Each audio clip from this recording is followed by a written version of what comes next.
Desde la Universidad del Magdalena, del área de Psicología y Sexología, mi grupo, quien está conformado por Nayib Caballero, Melanie Fontalvo, Laura Gutiérrez, Carmelina Hernández, Juan Camilo Macías, Jesús Mendoza y mi persona Daniela Arias, les estaremos hablando sobre las disfunciones sexuales. Bueno, la disfunción sexual es un trastorno que dificulta o impide el mantenimiento de relaciones sexuales satisfactorias. Esto se produce durante cualquier etapa del acto sexual, ya sea el deseo, la excitación, el orgasmo y la resolución.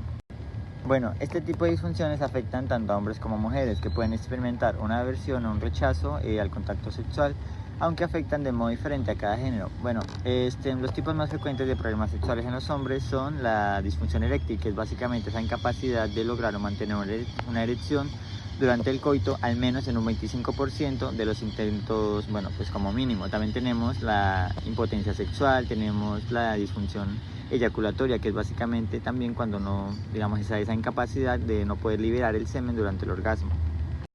Bueno, entonces a partir de lo dicho tenemos que esos son algunos de los síntomas que pueden presentarse o manifestarse en un paciente con una disfunción sexual. Tenemos la eyaculación precoz, el vaginismo, tenemos la anorgasmia, disfunción eréctil, las enfermedades de transmisión sexual, tenemos el dolor en la vulva o en la vagina durante el acto sexual, tenemos la inhibición de un deseo sexual, el frenillo corto, los trastornos gonadales, los cuales también requieren en algunos casos de tratamiento.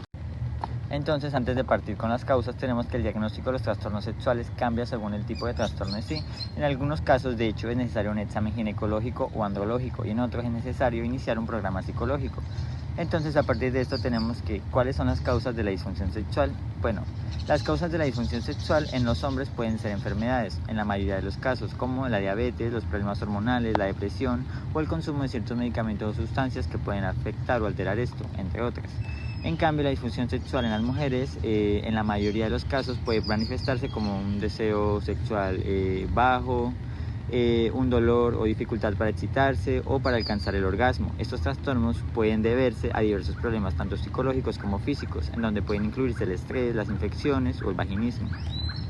Bueno, a partir de esto nos surge una pregunta, y es si se puede prevenir la disfunción sexual. Entonces, no existen formas concretas para prevenirla. Sin embargo, la pérdida de peso, dejar de tomar, dejar de fumar o dormir lo suficiente pueden ayudar al bienestar y al interés por las relaciones sexuales. Entonces, cuando una persona o un paciente tenga sospecha de una disfunción sexual, ¿a qué especialista debería dirigirse? En caso de trastornos sexuales, pues se debe dirigir a especialistas en psicología, en ginecología, en andrología, en urología o en psiquiatría. Las disfunciones sexuales, como su nombre lo indican, son problemas que tienen algunas personas en su vida sexual. El DSM-4 es un manual que clasifica estos problemas en 7 categorías. La primera serían trastornos por el deseo sexual, también por dificultades para alcanzar el orgasmo o la excitación. Y por último tenemos a los trastornos por dolor. En las disfunciones vamos a encontrar debida a una situación médica o a la ingesta de sustancias y las no especificadas.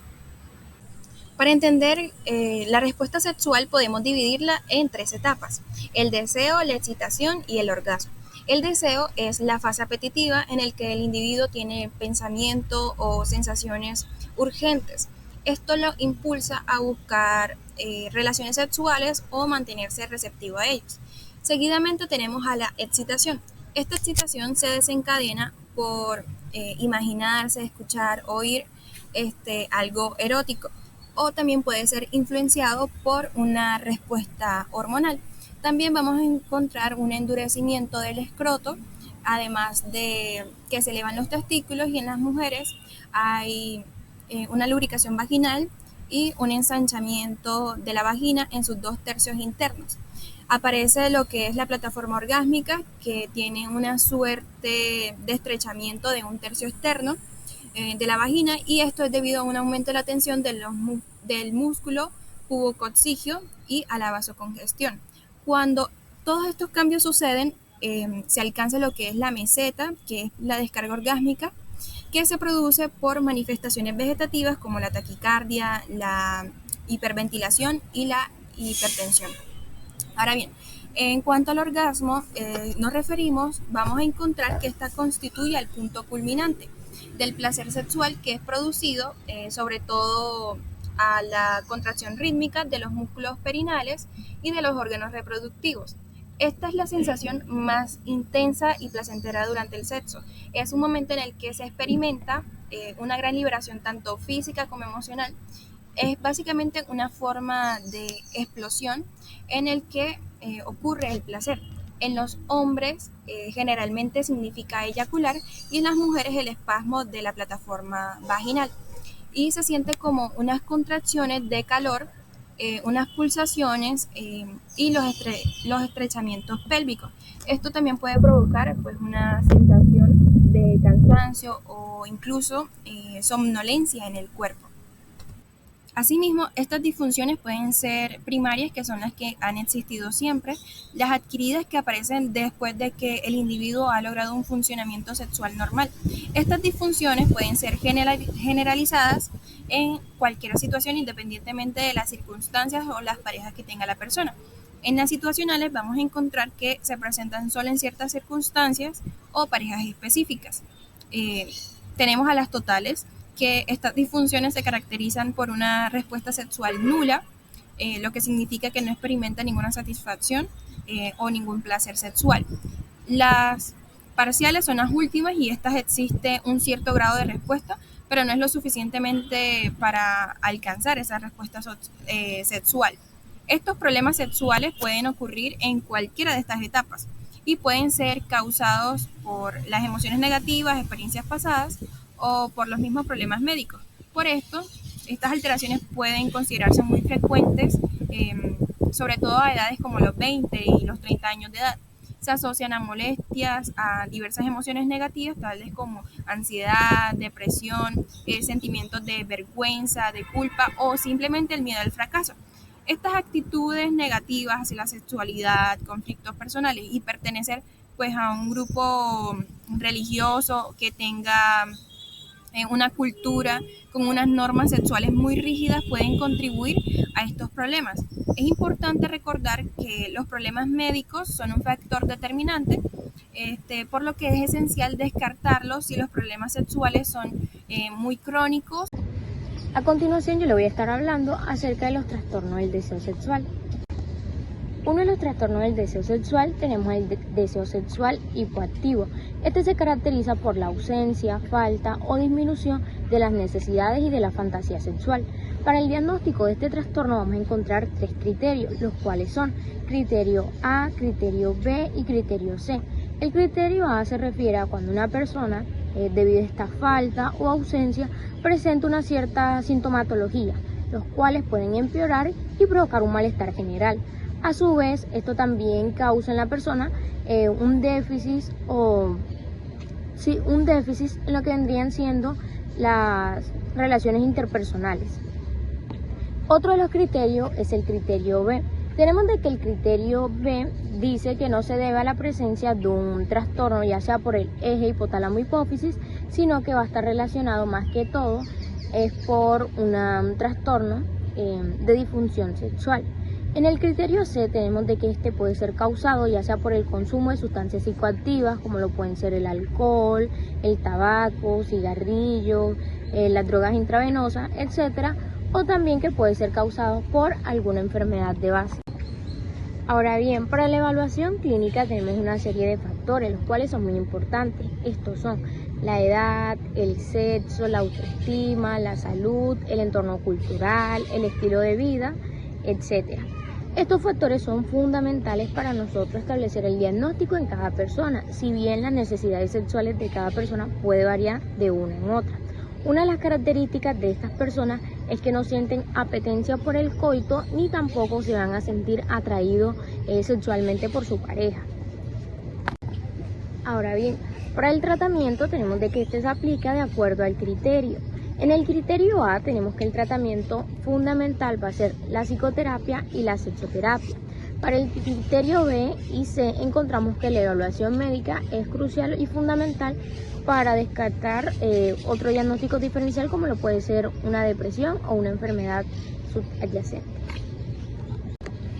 Otro de los trastornos tenemos es el trastorno por aversión al sexo. Este trastorno se va a caracterizar por un miedo, fobia, intenso o irracional hacia la actividad sexual. Este puede ocurrir en varias personas. Este trastorno tenemos que se diagnostica de acuerdo a 3 criterios. Estos, al igual que el trastorno anterior, va de la A hasta la C. En el criterio A tenemos de que se caracteriza por la aversión extrema. ¿Qué quiere decir? Que la persona siente una evitación a un dicho contacto sexual que tenga su pareja. Este puede ser total o casi total. En el trastorno B tenemos de que el malestar de la persona, es decir, debido a este miedo, va a provocar un declive en lo que es su relación. La relación con su pareja va a provocar que su pareja se siente insegura o que piensa de que no lo quiere. Y en el criterio C tenemos de que este trastorno no se va a explicar por una enfermedad ya sea relacionada con el eje hipotálamo hipófisis, sino más bien por una disfunción sexual. Este trastorno es de carácter natural y aquí las personas tenemos de que ellas cuando se masturban no van a sentir ningún tipo de miedo y sí sienten placer. Bueno, ahora yo les voy a hablar de los trastornos de la excitación sexual. Acá vamos a encontrar de 2 tipos, en la mujer y en el hombre. Primero vamos a hablar de los trastornos de la excitación sexual en la mujer. Acá, al igual que todos los trastornos que hemos venido abordando a lo largo de la exposición, vamos a tener 3 criterios.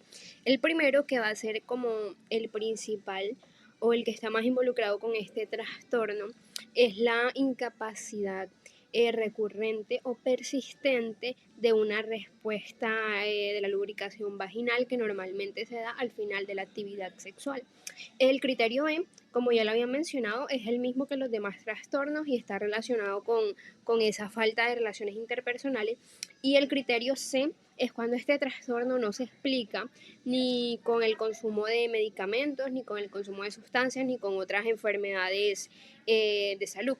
Ahora bien, acá en el criterio A, lo que va a pasar es que hay una falta de respuesta a la excitación. Lo que normalmente debería pasar es que va a haber una vasocongestión en la zona pélvica. Esto va a provocar una dilatación y una lubricación vaginal, lo cual lleva a una tumefacción de los órganos, de los genitales externos, perdón. Pero en este caso, como ya lo mencioné, no hay una lubricación, no hay una tumefacción de esos genitales externos. Bueno, ahora vamos a hablar de las causas. Vamos a tener causas orgánicas y causas psicológicas. Dentro de las causas orgánicas vamos a tener naturales como por ejemplo la menopausia y vamos a tener adquiridas como una ovariectomía, que es esa extracción de los ovarios, de un ovario. Ahora, pasamos a las causas psicológicas. Las causas psicológicas van más que todo ligado a ese miedo que va a tener la mujer durante las relaciones sexuales de no poder llegar a una lubricación vaginal al final de la actividad sexual. Bueno, ahora pasamos a los trastornos de la erección en el varón. Acá vamos a tener los 3 mismos criterios A, B y C. En el que nos vamos a enfocar es en el criterio A porque este va a cambiar. Entonces, en el criterio A tenemos que va a haber una incapacidad para mantener o para obtener una erección hasta el final de la actividad sexual. Pues en el criterio B tenemos lo mismo de las relaciones interpersonales y en el criterio C todo eso de que no está relacionado con las drogas o con el consumo de sustancias. Acá es muy importante mencionar que la erección en el hombre es una fase muy vulnerable, por así decirlo, en su sexualidad y por eso la mayoría de sus causas son orgánicas. Ya ahora más adelante les estaré dando ejemplo de una de esas tantas causas orgánicas que me pueden generar un trastorno en la erección en el varón. Bueno, otra cosa, estos trastornos de la erección en el varón los podemos conocer como impotencia sexual o disfunción eréctil. Como ya les había mencionado, vamos a tener unas causas orgánicas, como por ejemplo la disminución de la circulación peniana o trastornos endocrinos como la disminución de la testosterona o aumento de la prolactina. También el consumo de ciertos fármacos como los beta-bloqueantes adrenérgicos o los antihipertensivos, por ejemplo. También el consumo de alcohol y ciertas enfermedades como la diabetes me pueden generar una disfunción eréctil. Vamos a tener otros tipos de causas como son las psicológicas. Las psicológicas engloban mucho, son muchas en realidad, pero tenemos que las más importantes o las más comunes podrían ser esa ansiedad que va a sentir el hombre o sea, esas preguntas que se pueden hacer constantemente, como de que si su erección va a demorar hasta el final de la actividad sexual. Otra también puede ser esa, esa preocupación que sienten por el placer de su acompañante o de su pareja, o de la presión que ese acompañante o que esa pareja les ejerza. Sí, ahora, las causas profundas son, o sea, digamos que están muy relacionadas con las psicológicas, pero las profundas van más ligadas como a ese miedo que tienen, de que su acompañante no le esté gustando, o sea, como que ese interrogante o esa pregunta que se hacen de que si le está gustando o no le está gustando. Entonces, estas tres causas me pueden generar una disfunción eréctil en el hombre o un trastorno de excitación sexual. Ahora vamos a hablar de los trastornos del orgasmo. Dentro de esta clasificación tenemos el trastorno orgásmico femenino, el masculino o también llamado anorgasmia masculina o femenina, y la eyaculación precoz. El trastorno orgásmico femenino es la ausencia o un retraso del orgasmo después de una fase de excitación sexual normal tras la masturbación o el coito. Los profesionales evalúan si la capacidad orgásmica de la mujer es menor de acuerdo a la edad, a las experiencias sexuales y a la estimulación sexual.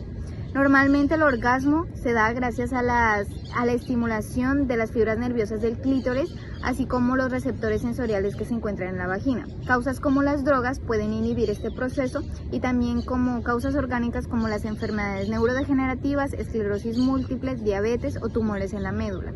Y también principalmente tenemos las causas psicológicas, en donde nos encontramos que la mujer va a tener temor al embarazo, miedo a las lesiones vaginales, un rechazo o cierto recelo hacia la pareja, falta de estimulación, lo que va a causar problemas en la excitación para llegar al orgasmo, y también abuso sexual que pudo haber sido causado en la infancia. La prevalencia es de un 30% y se recomienda la sexoterapia, en donde los profesionales van a brindar diferentes estrategias para disminuir y manejar este trastorno.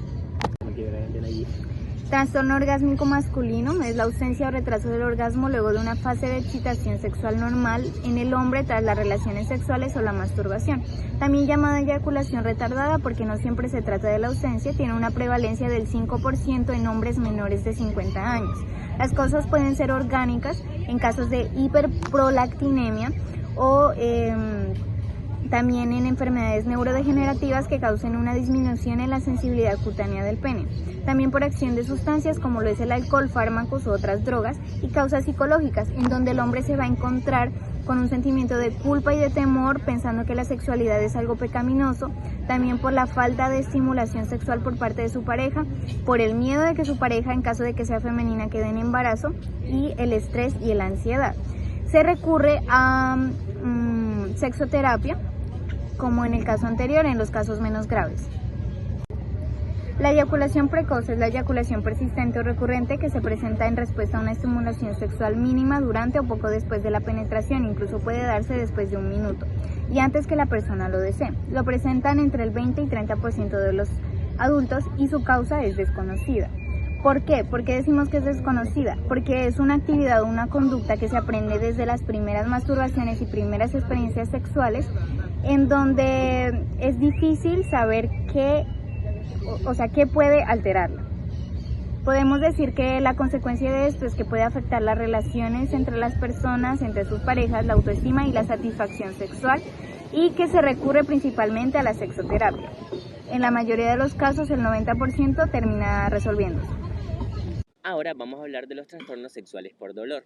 Con relación a los trastornos sexuales por dolor, vamos a tener a la dispareunia y vamos a tener al vaginismo. Estos van a caracterizarse porque van a tener 3 criterios que van a permitir dar un diagnóstico. Con relación a la dispareunia, esto tiene 3 criterios: criterio A, criterio B y criterio C. El criterio A va a estar caracterizado porque va a presentarse un dolor en los genitales, los cuales van a estar asociados a las relaciones sexuales. Puede presentarse tanto en hombres como en mujeres.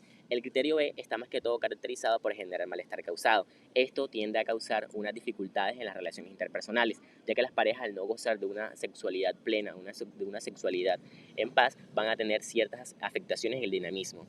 Y el criterio C está más que todo relacionado con cómo se produce ese trastorno. Entonces no es debido exclusivamente a un vaginismo o una falta de lubricación, tampoco puede deberse a un trastorno en el eje Y, que es todo el trastorno que afecta a las cosas psicológicas, y tampoco tiene que ver con los efectos fisiológicos generados por una enfermedad. Entonces vemos que la incidencia es poco conocida. Raramente se observa en hombres y en las mujeres es bastante frecuente porque esta tiende a ligarse con lo que sería el vaginismo. Con relación a los trastornos urológicos y ginecológicos es muy importante tenerlos en cuenta, ya que con la dispareunia se asocian. Entonces hay que descartar primero esos trastornos para poder diagnosticarla. Y con relación al dolor, al momento en que llega un paciente a consulta y ese paciente presenta un dolor que es persistente o un dolor que es bastante frecuente, ya es un trastorno orgánico. Pero si ese dolor es cambiante, muy probablemente la etiología se debe a carácter psicológico. Con relación al vaginismo, habíamos mencionado que este vaginismo comparte ciertos criterios con la dispareunia. Los criterios que se comparten son los mismos, pero van a diferir en ciertas cosas. Por ejemplo, el criterio A va a estar caracterizado porque va a aparecer de manera persistente ciertos espasmos involuntarios. Estos espasmos involuntarios van a aparecer en toda la musculatura de la cara externa de la vagina, lo cual va a interferir en el coito. El criterio B va a estar caracterizado porque esos espasmos van a generar un malestar marcado. Este malestar marcado, tal cual como pasa en la dispareunia, va a generar una dificultad en las relaciones interpersonales.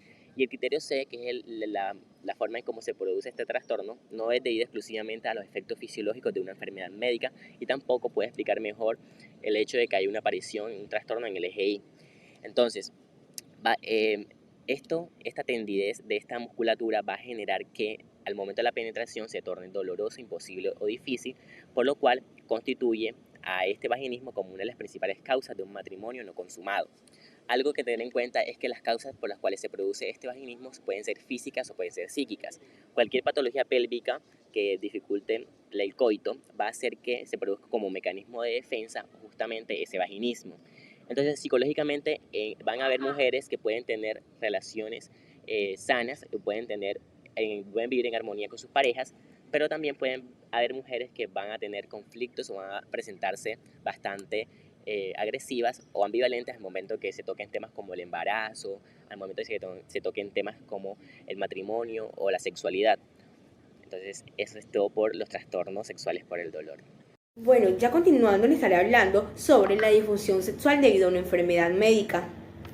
Bueno, como tal, lo fundamental de ese trastorno es la presencia de una alteración sexual clínicamente significativa que juzga etiológicamente relacionada a una determinada enfermedad médica. Hay tres tipos o tres criterios. En el primero, vamos a ver que en este tipo de perturbación puede hallarse dolor ligado al coito, deseo sexual hipoactivo, difusión eréctil u otras formas de disfunción sexual, las cuales son capaces de provocar malestar a la persona o dificultad en las relaciones interpersonales.